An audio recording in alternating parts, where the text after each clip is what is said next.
السلام عليكم. دكتور محمد معيط أجل المرحلة الثامنة من مراحل التسجيل في الفاتورة الإلكترونية الخاصة بالشركات، وده احنا بنتكلم هنا على الشركات اللي موجودة في المرحلة الثامنة فقط.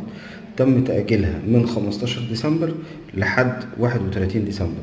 خدوا بالكم يا جماعة من الجزئية المهمة دي، احنا بنتكلم على المرحلة الثامنة فقط، انما اللي كانوا في المراحل اللي قبل كده مهم جدا ان هم يسجلوا في الفاتوره الالكترونيه، لان هم كده تعدوا المده اللي المفروض ان هم يسجلوا فيها. وطبعا عشان تعرفوا الجزئيه دي كنت قدمت فيديو قبل كده ان في رابط تقدر تخش من عليه تكتب رقم التسجيل الضريبي بتاعك، تعرف انت ملزم بالفاتوره الالكترونيه ولا لا، وهل تم وضعك على القائمه السوداء ولا لا، عشان على الاساس ده بتقدر تعرف انت فين في مرحله الفواتير الالكترونيه.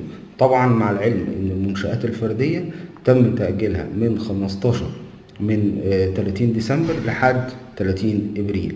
بس خدوا بالكم بالنسبه للشركات احنا هنا بنتكلم على تأجيل المرحله الثامنه فقط، مش بنتكلم على تأجيل كل المراحل. المراحل السابقة كلها ملزمة بموضوع الفاتورة الإلكترونية. الملزم فقط أو اللي تم تأجيل إلزامه فقط هو المرحلة الثامنة من المراحل الخاصة بالفاتورة الإلكترونية. كمان كان تأكيد من رئيس مصلحة الضرائب على الجزئية ديت إن المختصين بالمرحلة الثامنة آخرهم 31 ديسمبر 2022.